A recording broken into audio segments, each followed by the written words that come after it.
Yung mga galit na galit kay Inday Sara, yung mga gusto pa rin ipa-impeach si Inday Sara, they do not pay attention to this one. Bakit sila galit na galit kay Inday Sara at gusto nilang pa-impeach si Inday Sara? But the very process of impeaching Inday Sara in 2025 is riddled with corruption, but you do not want to pay attention to it.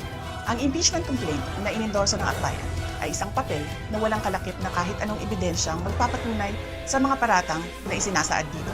Risa Ontiveros. Malinaw niyang inilahad ang tunay na motibo ng akbayan. While VP Sara is in power, the threat of a full-blown Duterte comeback is still a very real and present danger.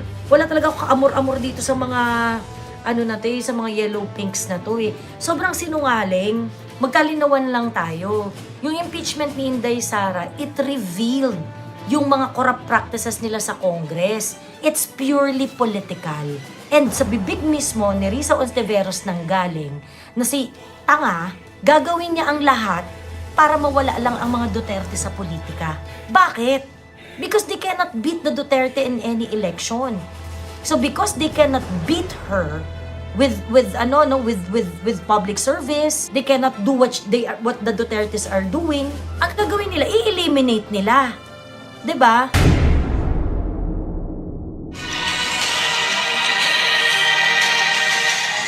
Assalamualaikum warahmatullahi wabarakatuh. Madayaw, umayong adlaw kaninyong tanan.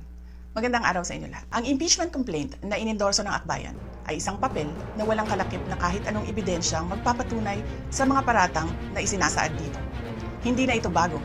Matatandaan na ang impeachment laban sa akin ay naging sagot nila sa aking pag-alis sa gabinete. That's the that's what VP Inday Sara is telling us. The reason why they plan to impeach her is because umalis siya ng nag-resign siya sa government ni Bongbong Marcos.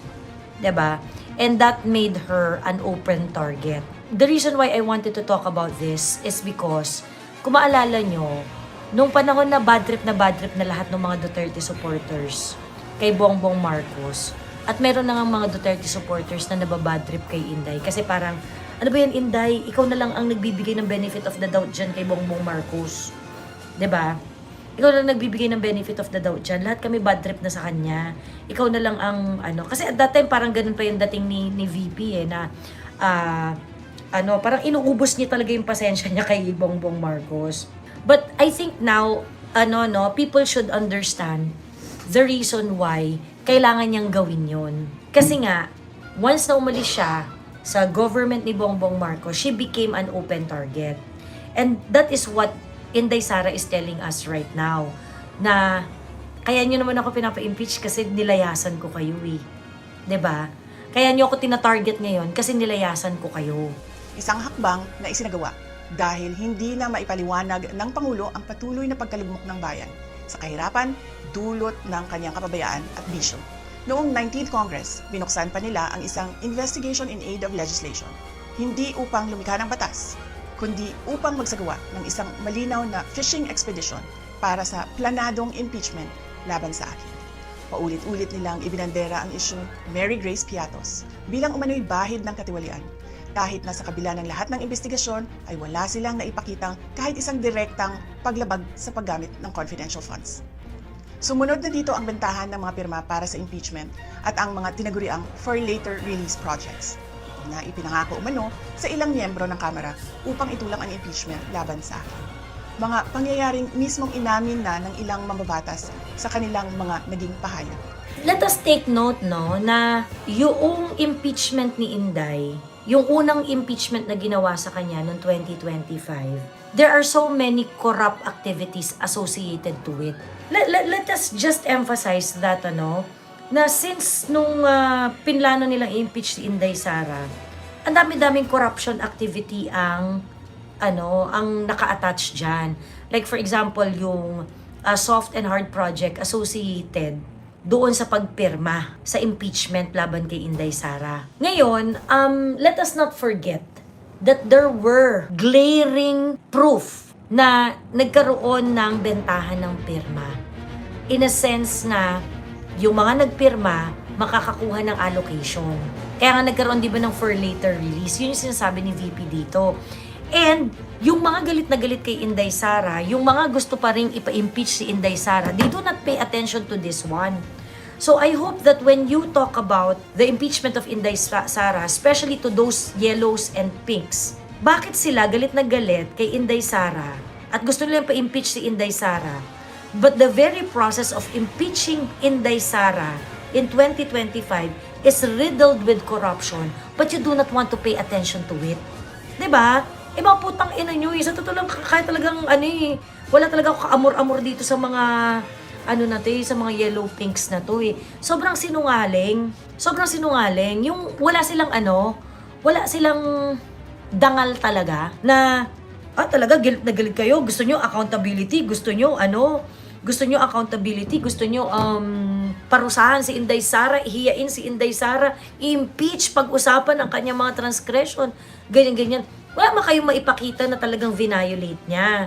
Tandaan lang natin magkalinawan lang tayo. Yung impeachment ni Inday Sara, it revealed yung mga corrupt practices nila sa Congress. And yet, itong mga congressman na to, up until now, itong akbayan, lalong-lalo na itong mga putang inang akbayan na to, ang concern pa rin nila, impeachment ni Inday Sara. Kumusta po ang signature campaign? Okay naman po ang signature campaign. Napapraning na sila sa signature campaign. Minomonitor na po nila kami.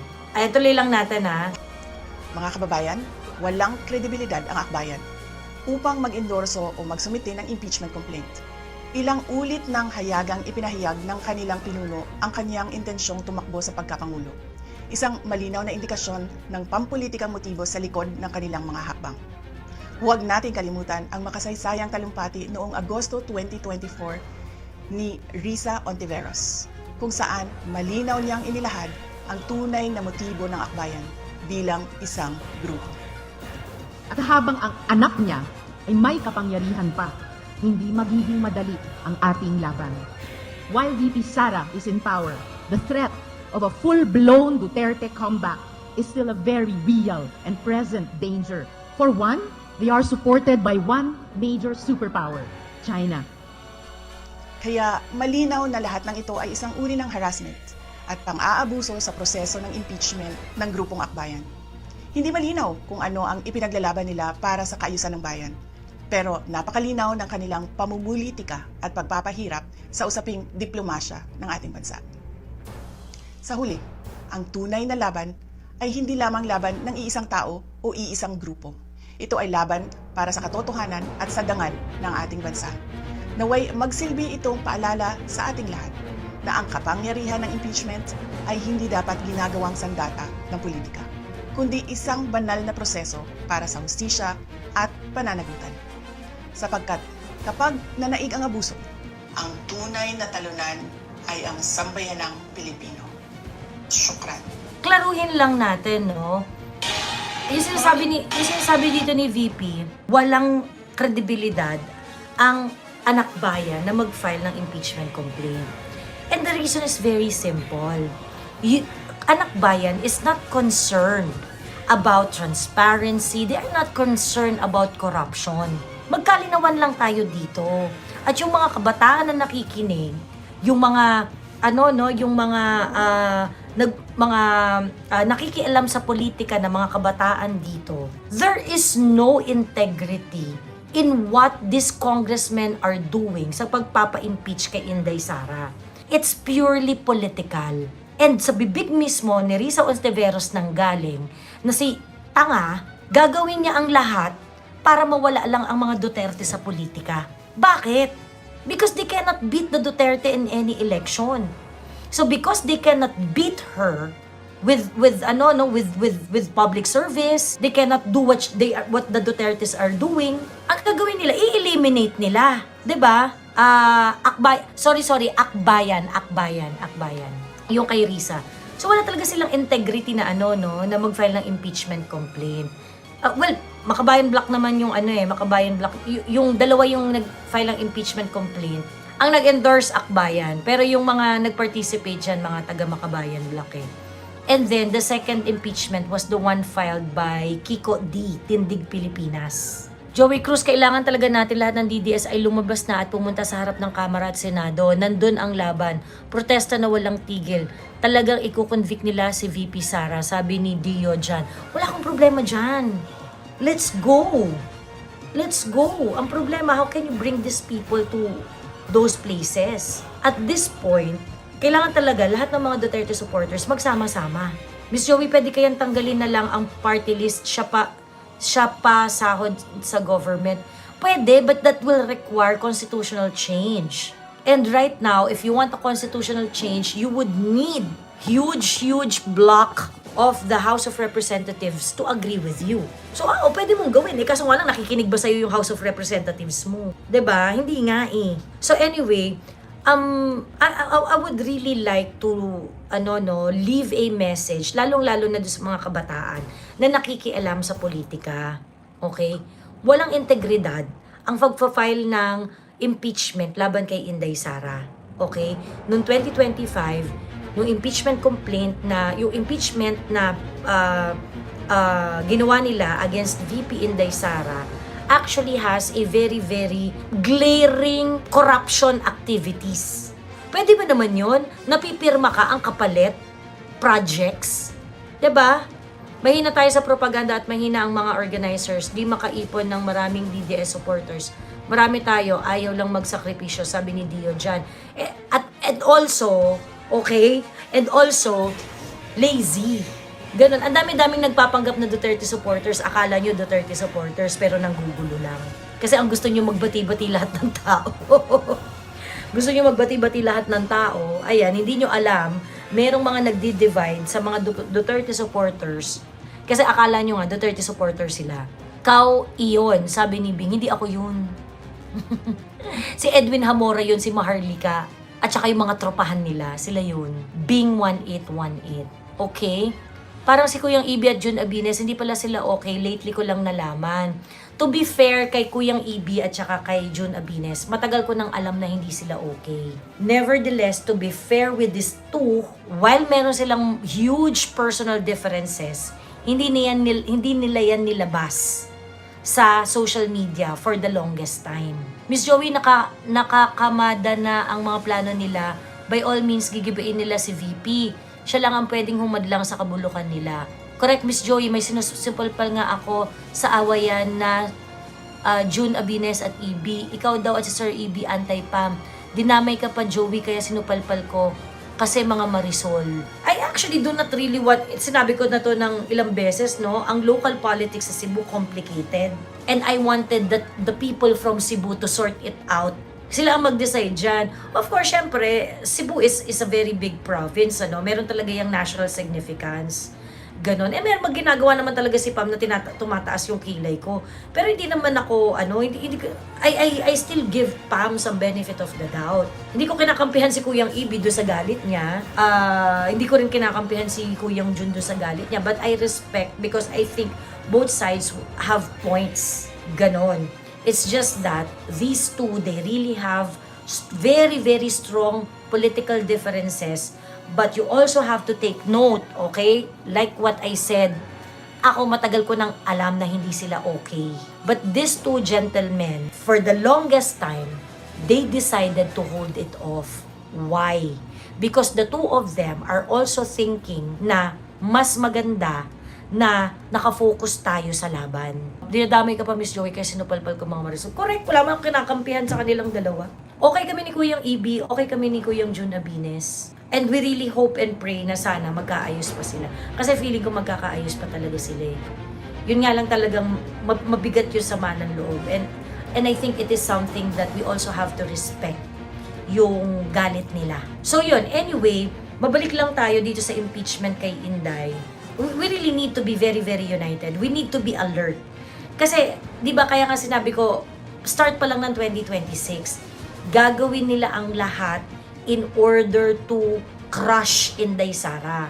Yung mga nagsasabi, yung impeachment ni Inday Sara, wala na yan, ganyan. What did they say? I said, they're going to do the impeachment no matter how difficult it is. Yung impeachment ngayon, na gagawin nila ng 2026, is a bit more difficult because of the Supreme Court decision. But it doesn't mean that they're not going to do it. It doesn't mean that they're not going to do it. May mga insertions pa rin po ang 2026 national budget.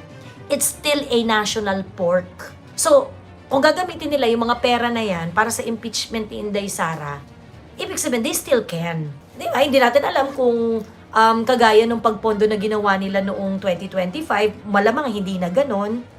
It might be a bit difficult to pull off a Inday Sara impeachment for 2026. But like I said, it's not impossible. And it doesn't mean that they are not going to do it. So, kaya po talaga dapat tayo ay magmanman at maging very, very alert. At this is really the time to be united. And I think if there are people who are going to try to weaken our support base, magduda na kayo. 'Di ba? Pag may mga tao na nagwi-weaken ng support base natin, magduda na kayo. So yun, I would just like to emphasize that. Yung, yung impeachment kay Inday, at itong statement ni Inday, malinaw to eh. At ito yung dapat nating tandaang lahat. At ito rin yung dapat nating ipaunawa doon sa mga kaibigan natin na anti-Inday Sara, yung mga ganyan na, do you think the impeachment is not political? Do you really think that the impeachment against Inday Sara is about accountability? 'Di ba? Mukhang ang target lang nila, 1/3 ang mapapirma given na limited ang budget sa pangsuhol. Sabi ni Carlex Crespo, to keep the impeachment rolling. Ganon, until makarating siya sa Senado, ganyan.